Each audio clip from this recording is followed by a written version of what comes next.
बढ़ते आगे मध्य प्रदेश के इंदौर में मौजूद है केसर पर्वत। नाम सुनकर आप थोड़ा चौंक सकते हैं, लेकिन ये सच है। इंदौर से 30 किलोमीटर दूर इस इलाके में 40,000 पौधे मौजूद हैं। इस पथरीली जमीन पर हरियाली की चादर पसरा देने का कारनामा किया है बुजुर्ग प्रोफेसर शंकर लाल गर्ग ने। बीते 8 सालों में उन्होंने जुनून की हद तक जाकर इस काम को अंजाम दिया है।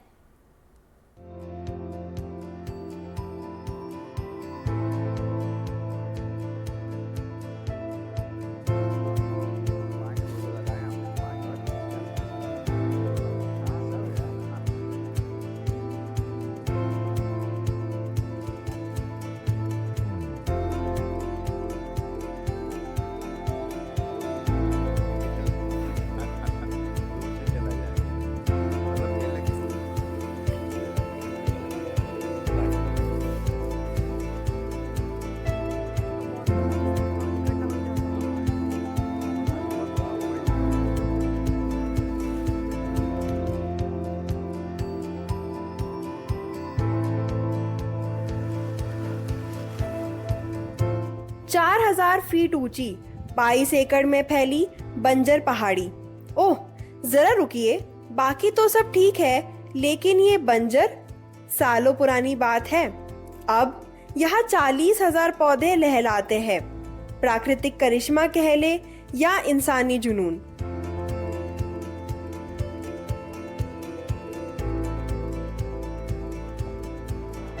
इस जुनून को देखने आपको इंदौर से तकरीबन 30 किलोमीटर दूर जाना होगा, जहां आपको एक पहाड़ मिलेगा, जिसे देखने के बाद आप इसे बरबस ही हरियाली का पहाड़ कह देंगे।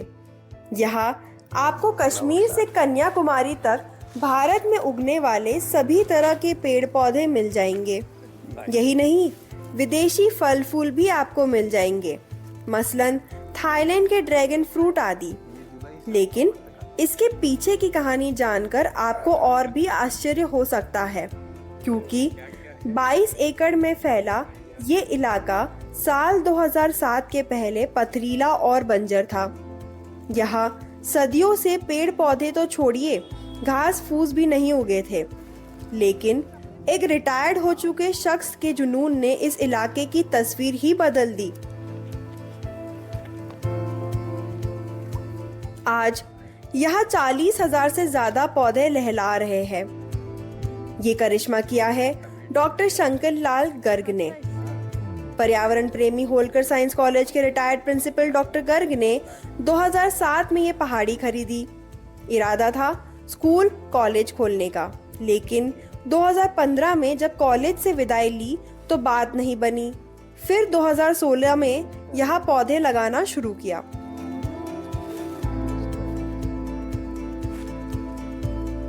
मैंने पहाड़ी तो वर्ष 2007 में खरीदी थी, किंतु 2015 तक मैंने इस पे कोई कार्य नहीं किया। ये पहाड़ी बिल्कुल बंजर पथरीली पहाड़ी थी और मैं रिटायर्ड प्रोफेसर 2015 में हुआ, तो मैं सोचता था कि कोई कॉलेज यूनिवर्सिटी बनाऊं, किंतु मुझे लगा कि वो मेरे लिए संभव नहीं है और ईश्वर भी ये चाहता था कि मैं यहाँ पेड़ लगाना शुरू करूँ। तो सितंबर 2016 से मैंने यहाँ पेड़ लगाना शुरू किए। सितंबर 2016 में उन्होंने यहाँ पेड़ लगाना शुरू किए। तब आसपास रहने वाले गांव वालों ने इसका विरोध किया। उनका कहना था कि आज तक यहाँ कोई पेड़ नहीं उगा और वे यहाँ पेड़ लगाने का विचार त्याग दें। लेकिन प्रोफेसर शंकर लाल का जुनून कहाँ हार मानने वाला था। शुरुआती दौर में शंकर लाल गर्ग ने यहाँ नीम, पीपल, नींबू आदि के पेड़ लगाना शुरू किए। धीरे धीरे यहाँ पेड़ों की संख्या बढ़ने लगी। आज 8 साल बाद यहाँ कुल 40,000 से ज्यादा पौधे हैं।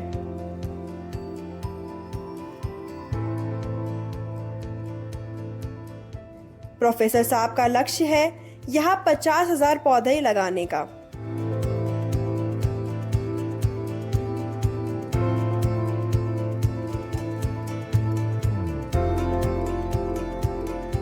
तो आसपास के गांव वालों ने बोला, सर यहाँ कभी पेड़ उगा ही नहीं, हमने खरीदी थी तब भी कोई पेड़ नहीं था। तो बोले आप छोड़ दो। तो मैंने कहा नहीं, कोशिश करके देखते हैं पेड़ लगाने की।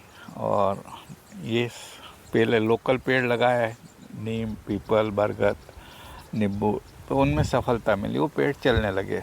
पानी भी हम खरीद के पिलाते थे, अभी भी खरीद के पिलाते हैं। बिल्कुल। और जब ये सफलता मिली तो हमको लगा कि पूरी दुनिया के पेड़ हमारे यहाँ उगना चाहिए जी।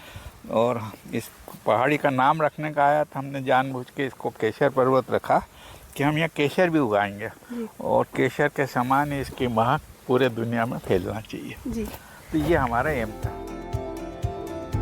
इस पहाड़ पर कश्मीर में ही उगाए जाने वाले केसर को भी उगाया जाता है, इसी से इसका नाम केसर पर्वत पड़ा। शुरुआत में इसके बीज कश्मीर से मंगवाए गए और अगस्त में इन्हें लगाए गए। पहले साल में कुल 5 फूलों को उगाने में सफलता मिली। इसी के अगले साल से गर्मियों में फ्रिज में पानी रख ठंडा किया जाता था और वही पानी पौधों को दिया जाता था। केसर की खेती के लिए यह छायादार स्थिति बनाई और दिन में करीब 18 डिग्री और रात में 5 डिग्री के करीब तापमान मेंटेन किया जाता है। इसके लिए इन पौधों पर फ्रिज में रखे पानी का स्प्रे किया जाता है। ये कमाल इसलिए है क्योंकि आमतौर पर मालवा में गर्मियों में तापमान 40 डिग्री से भी ऊपर रहता है। इसके लिए प्रयत्न करना पड़े। पहले साल हमने कश्मीर से बीज बुलाए इसके, तो अगस्त में हमने इसको लगाए तो नवंबर में आना चाहिए। तो अक्टूबर में हमारे यहाँ बहुत धूप पड़ती है कश्मीर में, जबकि धूप नहीं पड़ती। तो हमने जिससे बीज खरीदे थे उसको पूछते रहे कि भाई यहाँ पानी डालें कि नहीं, बोले बिल्कुल नहीं डालना, कश्मीर में तो ठंड है। तो हमने कोई पानी नहीं डाला। तो पहले साल हमारे कुल 5 फूल आए। अच्छा। फिर अगले साल हमने उससे नहीं पूछा और कुंवार कार्तिक की गर्मी में हमने पानी डाला तो फूलों की तादाद बढ़ गई, 60-70 फूल आ गए। वो 60-70 फूल से हमारा बहुत उत्साह बढ़ गया। फिर हमने अपने जुगाड़ू दिमाग बिठाया और हमने एक बड़ा फ्रिज खरीदा और उसमें पानी की बोतलें रखी। अच्छा। और ठंडी करके इसमें हम सवेरे, दोपहर और शाम 3 वक्त पानी, ठंडा पानी डालते हैं, जिससे इसका पानी का टेम्परेचर मेंटेन हो गया। ऊपर से तो खुला ही है, 43-30 डिग्री जो भी है। तो आप देखोगे, ज़मीन को भी देखोगे तो आपको लगेगा एक ठंडी है जी। देखिए बिल्कुल ठंडा। पथरीली जमीन होने के कारण पहले कई मुश्किलों का भी सामना करना पड़ा। शुरू में जमीन पर गड्ढे खोदने से लेकर पानी पहुंचाना तक असंभव था। 3 से 4 बार बोरिंग और कुएं की खुदाई करने के बावजूद पानी नहीं निकाला जा सका। इसके बाद यहाँ लगे पौधों को पानी देने के लिए पानी खरीदने का फैसला किया गया। इस पानी को इकट्ठा करने के लिए तालाब बनाया। इसके बाद यहाँ इकट्ठे हुए पानी को ऊपर मौजूद टंकी में भेजा गया। वहाँ से ड्रिप इरिगेशन के जरिए वैज्ञानिक तरीके से पौधों को पानी पहुँचाया गया। 3 बोरिंग खुदवाया, वो भी फेल हुए। कुआं भी खुदवाया किंतु वो भी फेल हुआ। अब पानी आने लग गया क्योंकि इतने सारे पेड़ हो गए। बाहर नीचे का देखेंगे तो ग्राउंड लेवल भी बढ़ गया। पहले 600 फीट तक पानी आता था, अब 250 फीट पे पानी लग गया। किंतु हमारी पहाड़ी पे पानी नहीं है जी। अभी भी हम 50,000 रुपये महीने का पानी खरीदते हैं और इन सबको पिलाते हैं जी। तो इस साल हमने चूँकि ये पानी डाला तो केसर अच्छी आई। इस पहाड़ी की हरियाली में कोई खाद नहीं है। बारिश के दौरान पानी में नाइट्रोजन, सल्फर मौजूद होता है और वही पौधों के लिए साल भर पर्याप्त है।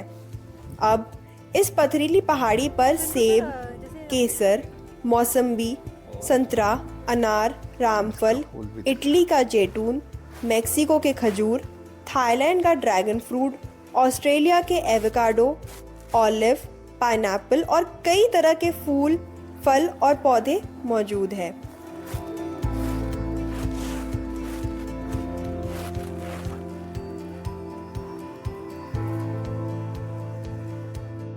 जब हम केसर उगा सकते हैं, एप्पल भी आपको दिखाए, एप्पल भी आ रहे हैं हमारे यहाँ, हर फ्रूट आ रहा है।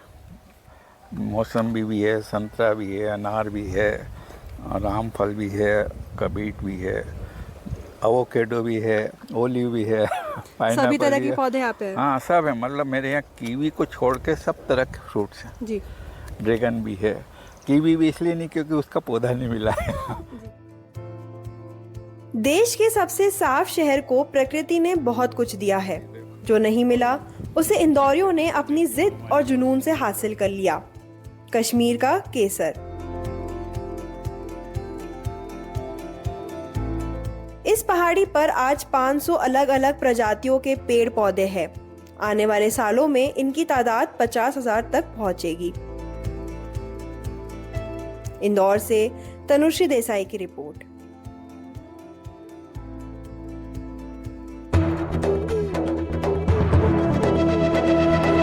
ये है NDTV और आप देख रहे हैं NDTV मध्य प्रदेश छत्तीसगढ़।